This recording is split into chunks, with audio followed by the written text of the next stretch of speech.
Hello, Opimian members. It's Michael Palij here again, and it is my pleasure to lead you on this very brief tour through Prosecco. And this offering, we have not one, not two, but three different Proseccos, and I wanted to tell you a little bit about those. So the first is just called the 84 Prosecco, and we're not going to taste that today. And the reason for that is that I don't have a bottle here in the UK. And the reason why I don't have a bottle is that it is unique to the Opimian Society. And it is a lovely wine. It's affordable because it's under a label which we don't see elsewhere.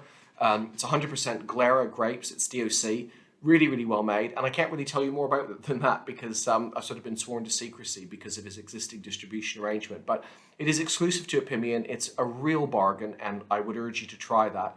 And of the three Proseccos, that one is definitely the kind of the everyday drinker, if you like. We say in the UK, deck chair hoovering, and that's designed for consumption whenever you like.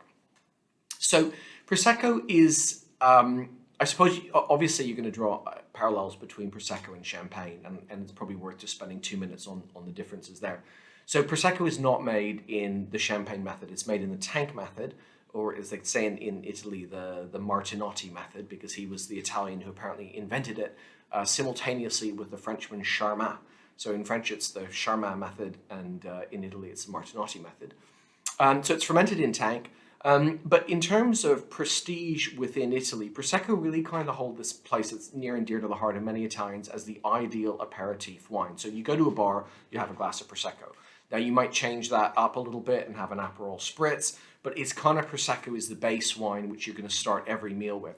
And traditionally Prosecco had a bit more residual sugar in it than you would have found in Champagne, and that was just the nature of the beast.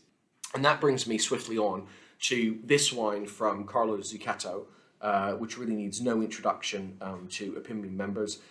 You guys have been enjoying it for a long time. This is the 2020 vintage, which we're offering now. And so I'll tell you a little bit about Carlo. He's a very, very much a family producer, and kind of even a one-man band. And they have just over 5 hectares, all in Val d'Obiadene, and they have vineyards in Cartizze as well, which is kind of seen to be the very best Grand Cru site for Glera. 100% Glera.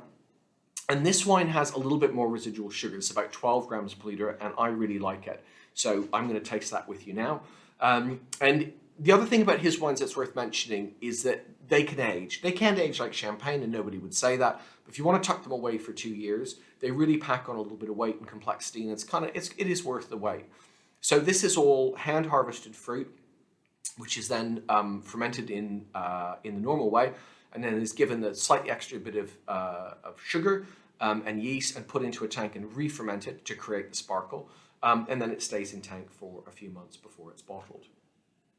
So nose of Prosecco, always sort of melon, apple, pear. So it's that kind of mix between just the first tinge of tropical fruit and stone fruit. So we sometimes see a little bit of lemon and lime. I'm not really getting that on this wine, but I'm getting a lot of stone fruit. So peach, nectarine, apple, pear, and maybe just into melon and something slightly riper. And there's no autolysis, so that's a big difference between Prosecco and Champagne. Champagne will have that yeast autolysis character, and that's not what we're going for with Prosecco. With Prosecco, we want the flavor of the grape. That needs to shine through. 11.5% ABV, wonderful natural acidity. You really feel that sheeting down the sides of your tongue, and really lovely length. And this is the difference between ZUCCHETTO's Prosecco and the other ones. It's just got more concentration, more depth of flavor.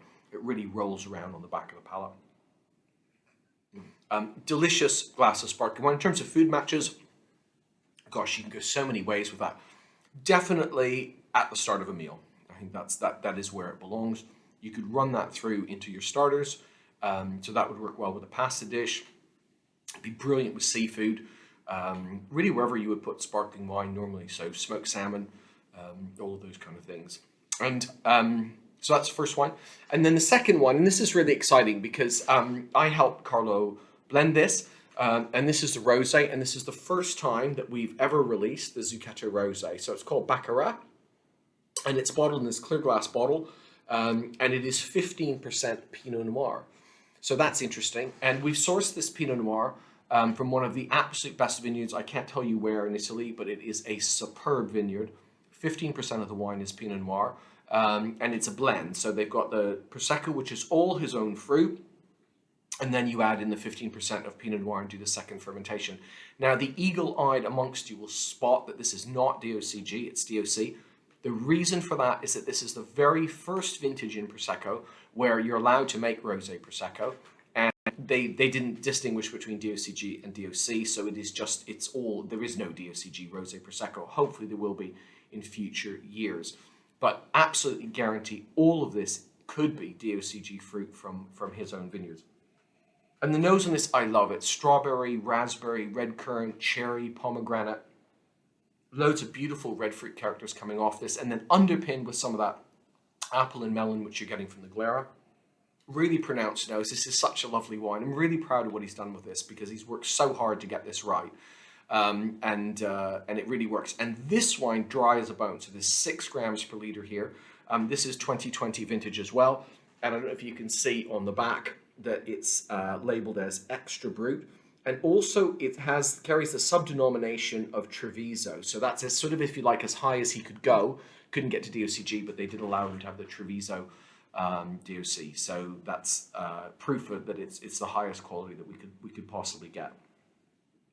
Just wonderful, so exuberant in the mouth, so much fruit, lovely length. So this, again, you can have it at the start of the meal. I'd be tempted to put it at the end of the meal with something like strawberries or fruit. Would be brilliant with smoked salmon at the start of the meal. Could go with pasta and just a little more weight and body, so it could possibly flow through into a main course if it wasn't too heavy. So vegetarian dishes, it would be great. Pasta, if you had something with a tomato sauce, it would be wonderful. So there we are. I hope you enjoyed the tasting. So 3 wines, the 84, which we can't really tell you more about other than it's great value for money and absolutely punches above its weight, and also exclusive to Opimian, which is nice. And then the other 2 wines from Carlo Zucchetto, the Rosé and the Extra Dry. And for the first time, we're offering those in a mixed case as well, so you can have 3 of each, which is even better. Thanks very much.